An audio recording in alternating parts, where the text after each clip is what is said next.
हाँ तो प्यारे बच्चों, एक बार फिर मैं आपके सामने हाजिर हूँ। पहले चैनल को सब्सक्राइब करें और ध्यान रखें बेल आइकन को दबाना न भूलें ताकि हमारे वीडियोस आपको समय पर मिलते रहें। हाँ तो बच्चों, ये गणित हमने देखा। अगर मान लीजिए इसी गणित को उन्होंने आगे और पूछ लिया कि इसमें जो है विभाजन एल्गोरिथम की सत्यता की जांच कीजिए, तो वह जांच कैसे करेंगे। आपने पूर्व में पढ़ा हुआ है कि भाज्य बराबर भाजक गुणित भागफल धन शेषफल होता है। ये हमने पूर्व में पढ़ा हुआ है। भाज्य बराबर भाजक गुणित भागफल धन शेषफल होता है। तो बस यही कहिए, जहां पर भाज्य है, हमारे पास भाज्य क्या था, मतलब किसमें भाग दिया था, वह लिखना है पद बहुपद। भाजक वह बहुपद लिखेंगे जिसका भाग दिया था। भागफल वह बहुपद लिखेंगे जो हमें प्राप्त हुआ भाग कर देने के बाद। और शेषफल वह बहुपद लिखेंगे जो यहां पर भाग देने के बाद शेष बचा। अर्थात ये कह सकते हैं कि ये सब बहुपद हैं, यानी भाज्य जो है एक बहुपद होगा fx इक्वल्स टू भाजक एक दूसरा बहुपद होगा gx।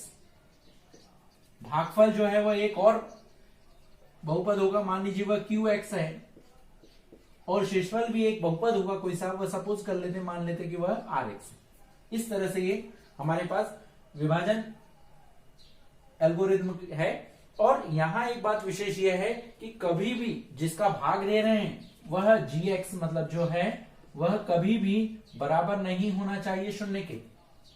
पहली बात। दूसरी शर्त क्या है? दूसरी शर्त यह है कि अभी जस्ट थोड़ी देर पहले मैंने बताया था कि जो शेषफल प्राप्त होगा उसकी घात हमेशा क्या होनी चाहिए, भाजक की घात से कम होनी चाहिए, तभी तक अपने को भाग देना है। अर्थात ये कह सकते हैं कि rx जो बहुपद है उसकी घात जो है वह सदैव क्या होगी, छोटी होगी। किससे?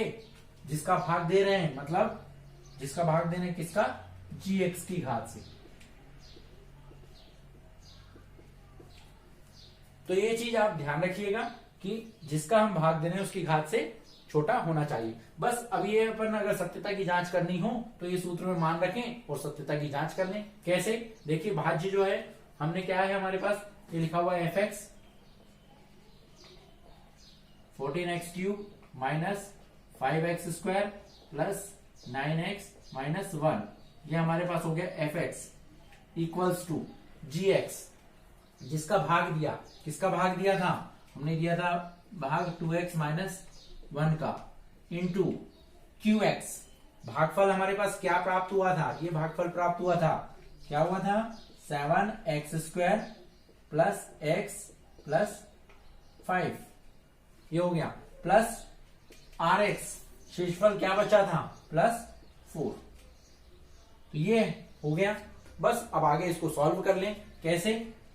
इधर राइट हैंड साइड को सॉल्व करें और लेफ्ट हैंड साइड आना चाहिए। तो देखें क्या करना है अपने को, ये 2x से इस बहुपद को मल्टीप्लाई करेंगे, मतलब 2x का जो है इस बहुपद में गुणा करेंगे। तो 2x का गुणा 7x वर्ग में करेंगे। तो ध्यान रखिए, आपको पहले बता चुके हैं अंकों का गुणा अंकों के साथ होता है और चर का गुणा जो है वह चर के साथ होगा। अर्थात 2 का गुणा 7 के साथ यानी 14 और x का गुणा x वर्ग के साथ x की घात 3। अब 2x का गुणा कर दिया है, अब 2x का गुणा x में करेंगे। फिर वही तरीका, ये धन का चिन्ह है तो धन, 2x का गुणा x के साथ करेंगे तो 2 एज इट इज लिखेंगे। क्यों? क्योंकि x के साथ गुणा में 1 है, मतलब 2 एकम 2। और x का गुणा x के साथ करेंगे तो ये जाएगा x स्क्वायर।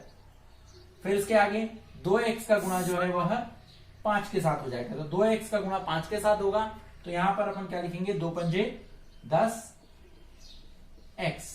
तो हमने ये 2x का गुणा जो है पूरे में तीनों में कर दिया, यानी जो तीनों पद हैं इनमें गुणा कर दिया। अब बचा क्या है हमारे पास, -1। इस -1 का भी गुणा अपने को इसमें पूरे में करना है। ध्यान रखिएगा माइनस का साइन है, यानी इस बहुपद के सारे चिन्ह, बहुपद के पदों के सारे चिन्ह बदल जाएंगे। यानी -1 से अब 1 का मल्टीप्लाई करेंगे तो वो तो एज इट इज आना है, बस अंतर क्या होगा, माइनस साइन है इसलिए अंदर के चिन्ह बदलना है अपने को। तो 1 का गुणा 7x वर्ग में करेंगे तो ये हो जाएगा ऋण 7x वर्ग। फिर ऋण 1 का गुणा x में करेंगे तो ऋण 1x कह सकते हैं। ऋण 1 का गुणा धन 5 में करेंगे तो ये हो जाएगा ऋण 5। कैसे? ऋण 1 का गुणा धन 5 में, तो ऋण का गुणा धन में करते हैं तो ऋण, और 1 का गुणा 5 में करेंगे तो 5, और ये आगे लिखा हुआ है +4। अब इसे सॉल्व कर लें, सॉल्व करें। 14x की घात 3, क्या x की घात 3 वाला और कोई पद है क्या, ढूंढें इसमें, नहीं है तो उसको वैसा का वैसा ही लिख दें। फिर इसके बाद देखें 2x वर्ग, x की घात 2 वाला पद और कहीं पर है क्या, हाँ हम देख रहे हैं कि यहां पर एक पद ये है और दूसरा पद ये है।